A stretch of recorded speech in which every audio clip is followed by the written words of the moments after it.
So I want to ask you, can we get two questions from the floor? Please introduce yourself, your name and your affiliation first. Fadi Labib, journalist in Watani newspaper. You referred to the interest of the state and government in issuing many laws. You referred to the e-commerce law, and you said that this to be enforced in social media, and this is a major concern for our own society. Can you elaborate on that law? Also, I want to know what is the international experience or international model in this sector. Thank you. Let me tell you first that we had a meeting with Google and other tech giants because let me tell you, they told us that Uganda tried but failed. And we said we wanted to study these failures, and at the moment I don't have something very specific to elaborate on. We asked the help of the OECD because let me tell you that there are no clear criteria to be incorporated, but we just want to make a frog leap in this regard because as you know, of course, part of the tax comes from the ads in newspaper and TV channels, but now ads are not done in the traditional way. So we are losing some of the revenues because we are not keeping in pace with the technology revolution happening. So I travel to England a lot, and I also tell them, there was a shop here, I think Marks and Spencer, and they tell you, no, it's closed because you can shop online and your product will be delivered to your own door, and you can have a refund and exchange everything. So for people, it's easier and more effective. Maybe England is ahead of us and they can still get the tax from this online shopping thing, but we are not the same. So we need to take that into consideration, and I think this is very important. We need to work together because some things eat up your tax base or tax revenue. 75% of the budget comes from the tax. So if you're not in line with the technology revolution, you will not be able to deal. But I don't have specific plan for you because there are no international standards agreed upon. We received some proposals from the websites about their own visions, but I'm sorry, I don't have something ready to present today. But I can tell you that this year we will be working on issuing this law. People are discussing.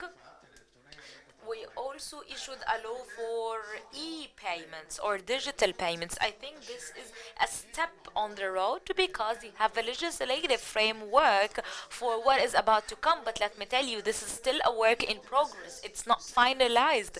We are just setting the building blocks, but the executive regulation will elaborate more. And again, it's a work in progress because the revolution in technology is so fast that we cannot predict or we cannot include all the details. And the same applies to e-commerce and advertisements on or web sites. But don't worry, we will discuss everything together before issuing the final law. Dr. Ali Sulaiman, thank you for this important symposium. I am a professor of economics, and I want to thank His Excellency the Minister for his excellent presentation. I am an economist and a professor, and I want here to raise 2 points. You did not refer to justice or just taxation. You know that 75% of the budget comes from the tax revenue. So we should balance, and we should take income into consideration. Second, what about the other sources of income, like the public sector revenue, Suez Canal revenues? Can we increase this, or we would only depend on taxes, or mainly on taxes? Last question, please. Yes, justice in taxation is very, very important. And taxation plays a major role in realizing the concept of justice. Sometimes you have an excellent economic system, excellent results, but are not distributed equally, or did not play the role that it can play. And I think the government plays major role in education, health, and this should be done equally and in a just manner. Of course, tax policy is one of the state tools to realize this. In my capacity, I can say that we might need to review or reconsider the tax policy, but, and I emphasize, but we need to take certain things into consideration. Egypt is facing a major challenge. The population growth is among the highest all over the world. 2.5 million births is the annual number. Million graduates or million persons go or try to join the job market every year, because, and if you cannot provide people with job opportunities, then God only knows what might happen. So you need to provide people with job opportunities, and you need to take this birth rate into consideration, because the fertility rate is 2.6, and as an economist you definitely understand very well that this might increase poverty rates, and the growth should be 7 or 8% in order to keep the living standards as is. Otherwise, you so 1 million people will fall into the poverty cycle, because you can't do something and they can't do something. Now in one classroom you have 70, 80, 90 students. How can a teacher teach them? Classes capacity is 30 or 35 maximum. So how can you build more classes? How can you fund this? When it comes to health, you need equipments, machines, beds, you need good salaries for medical staff. Otherwise they leave to just travel abroad, because they can get better opportunities with better pays. You need to spend money, you need maintenance, you need drugs, and the cost of the healthcare is skyrocketing now. You need to allocate some resources for this. We also need to solve the road problem, the sanitation, the water, the electricity, the slums, the informal settlements. We want to achieve growth of investments. How? We have a deficit, and people are asking me not to borrow, and we need to decrease the deficit. So things are very, very, very complicated. And if I want to increase taxes, people will say, no, people cannot take it any more. Here, you asked about Suez Canal, petroleum, and the public business sector. Here, public business companies get their own wages and salaries from the public budget, and they are making losses but still gaining profits. And I'm saying profits, not incentives.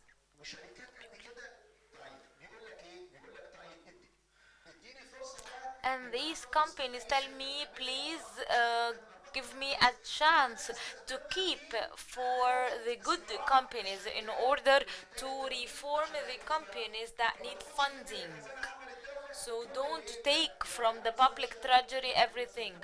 Here we have 8 holding companies So, for example, the public business sector has eight holding companies with more than 100 subsidiary companies, and some companies are affiliated to certain ministries under the chairmanship of the person, of the minister, sorry. So we might want to use this in reforming the structure of failing companies. But here we need to take something into consideration. We import oil and petroleum, and one of the things that harm the public budget is that we import oil because we are a net importer. So the economic reform is based on improving the subsidy for oil, petroleum and gas. Now we have 90 billion for oil and 18 billion for electricity as subsidies. So I covered here the public business sector.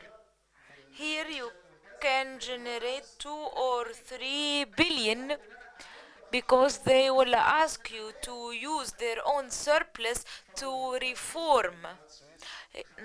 Now, Suez Canal 5.6, 5.7, 5.8 billion on an annual basis, and I took a share for this. So this year I will get 70 billion EGB from the Suez Canal because they have so much work and they have big investments. So for example, 5.6 times 18, and then the rest will be left to the company. Now I have 89 billion. If I can get 2.5 from the public sector and 70 billion from the Suez Canal, okay, but what about the rest? And sometimes I give them from the public budget, so please forgive me to say that these are facts and numbers, and we should be aware of that. Because sometimes people do not have the complete picture. Suez Canal 5.6, 5.7, 5.9, and then times 18, you get 7 billion, and then they get the rest to expand. And the public business sector situation was explained as I told you, and the 2.5 will be sent as salaries. So yes, I am trying to expand things other than taxes. Things that have to do with certain services. Uh, for example, this year we want to get certain fees on mobile phones or in SIM cards. So telecommunication Egypt might be used in this regard. So we might have a 700 billion. You asked me about three things. What was the last thing? Sorry, I forgot. Did I cover everything? Good to know. Thank you so much. Building on what you said, we covered the bill of the reform and we paid a dear price for this, but we when it comes to achieving economic growth will not be achieved without encouraging financial or foreign investments, and we need to take that into consideration, and we need to limit the bureaucracy, the red tape, in order to attract foreign investments. What are the challenges and hindrances in this regard? Many, many challenges. I cannot list them. So in the Egyptian tax authority, we have the delay of the tax return. We don't want taxes to be late. Also, random assessments or evaluations or arbitrary evaluations. Sometimes texts are interpreted differently. So if you work in Alexandria, the same law might be interpreted differently from Cairo. Customs also is a challenge, but customs comes after the food safety authority, the quarantine, chemical authority, chemistry authority. Many things are covered under customs, and this take 28 days. And of course, you cannot be attracting the foreign investment with these procedures. If you want to attract me, then please make everything easier for me. Give me the land I need. Despite all this, we need to ask a question. Do you know this? Yes. Are you working on this? Yes. Last Sunday, we opened the first logistical center. Citizens don't have to go to Lufthansa Center or Air France. Everything can be digitized, and you have one single place that brings together all the staff from different authority. Everything can be done electronically. Everything can be sent in real time. You can use video conference if you want, and this will be mainstreamed in all the ports of Egypt, and this plan should be done by the end of June. This will help you finalize everything in 4 days. So 4 days is the average. You can do it on 1 day or 7 days maximum. Change is not easy. You need to take that into consideration, because when we want to automate the public budget, because we 61,000 banks account are only there, so we eliminated all this and had one uniform public treasury account, and instead of many signatures, many procedures to be taken, things are simplified. In 1 year, we have one account for the treasury, one digitalized system. All ministers can know how much they spend, how much they need, how much they generated. We did so already. We know our problems and our challenges, and I described the taxation covering all the aspects. Yes, we have major challenges to attract foreign investment, but part of the challenges were tackled. For example, power cuts were there for 12 hours. And also shortage of gas was a main issue. The road network was very bad. We had a shortage of hard currency. Inflation was high, and we have come long way on this track. The electricity and the gas problems were solved. We invested a lot in road network. You achieve a primary surplus. We used to have a deficit. Now we make a surplus. The inflation was 17% without the grants from the Gulf in this fiscal year. The inflation is set to be 7.8 from 17%, 2% of the GDP. I think that when I tell this, also I want to talk about the reduction of the debt and debt service. You are doing all this to achieve economic growth of 6.1%. And how can you do so? Through investment. This could be foreign investment or public investments. What I want to tell you that is that you might need to import machines, you might need to import raw materials, spare parts, you need to have enough hard currency. What now? You tell me build a factory. How can I build a factory? I'm trying to make building a factory an easy task, and we want everyone to feel stable. I don't want you to feel unstable. Remember the situation 3 years ago.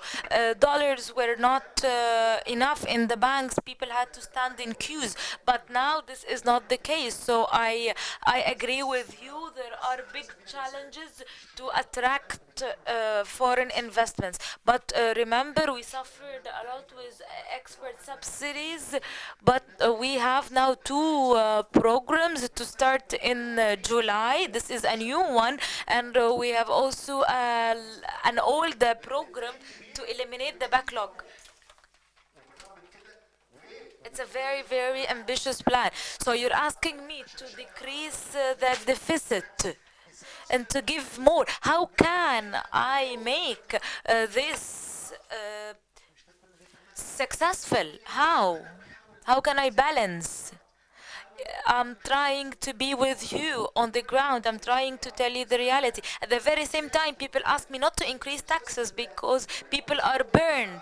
And if investors know that taxes are high here, they can go to tax havens or other places. If you want to produce, bring the investors And here. because they do have money and they will create job opportunities, but at the same time do not increase the taxes. So and at the same time, people will say, why not increase the taxes?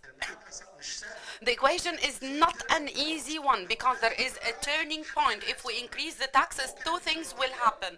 The revenue might decrease, and on the other side, the investor will not be attracted to come. So it's very sensitive to conduct a tax system because the investor will calculate his project. He has salaries, wages, social insurance, paying, renting the lands, and I can pay less than this in a neighboring country with less taxes, with more facilities. Why? Because you keep on telling him, I have an excellent geographical site, I have Suez Canal.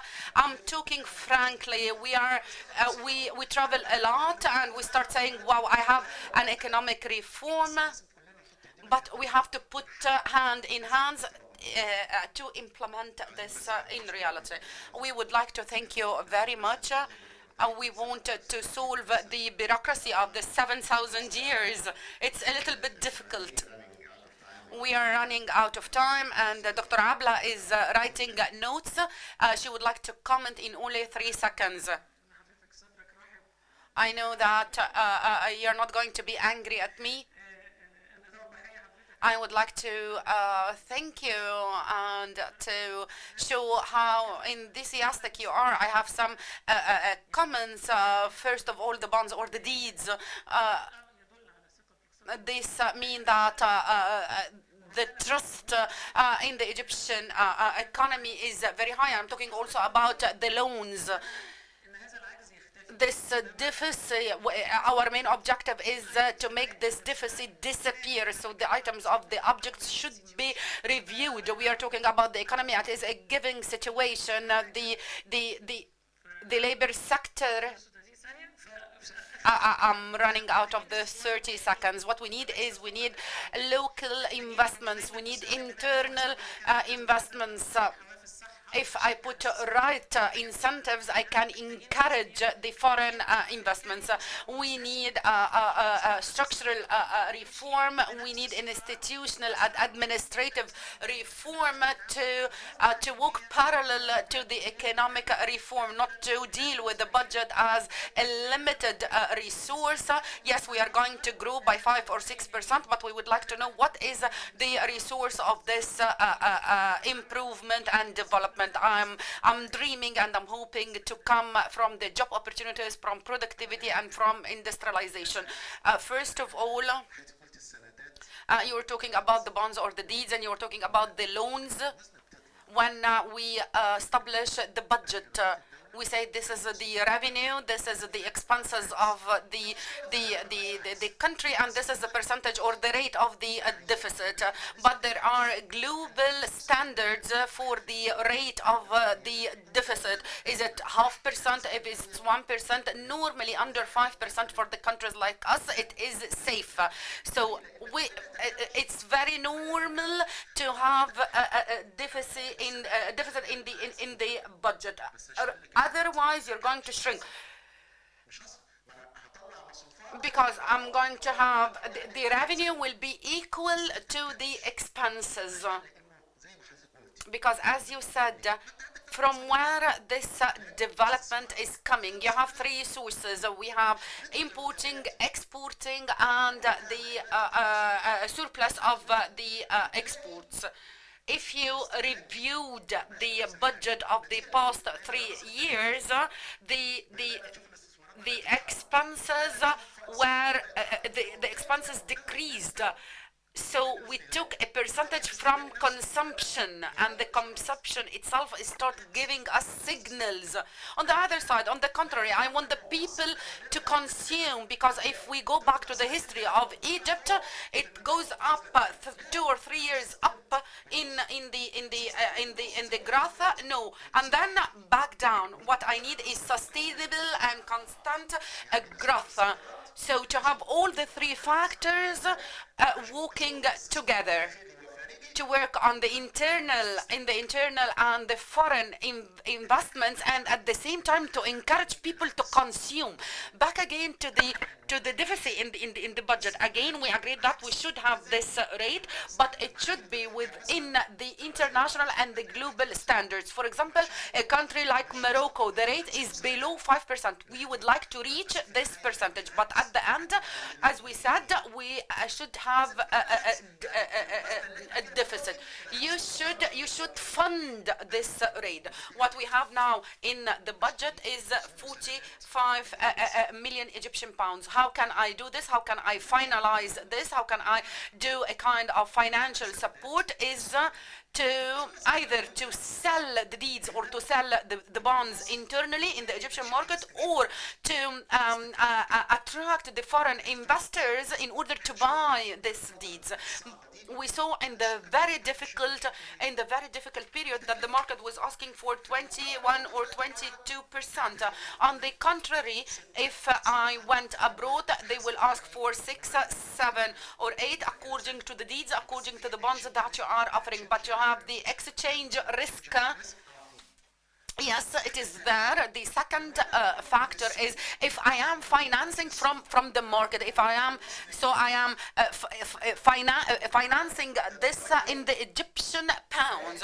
But if I do it externally, it means that this is a foreign currency coming to the country. But you will tell me then you're going to pay the installment and you're going to pay the interest in dollars. Yes, but from where you're coming from a very difficult, a very hard economic situation. If you have a plan for the components of the debt and you are working on this components, you have the cash flow and you can deal with this. The central bank, I cannot give an approval or any loan without taking the permission of the central bank, saying, for example, do you agree that this part will be technically tackled in this way or not? Because he knows all the expectations of the in, of the out, and the in, and what is the ceiling that was conducted by the committee, that the external debt, how much will be the external debt. So I'm doing a kind of fund to the general budget. The law of the general budget is take a loan for $400 million,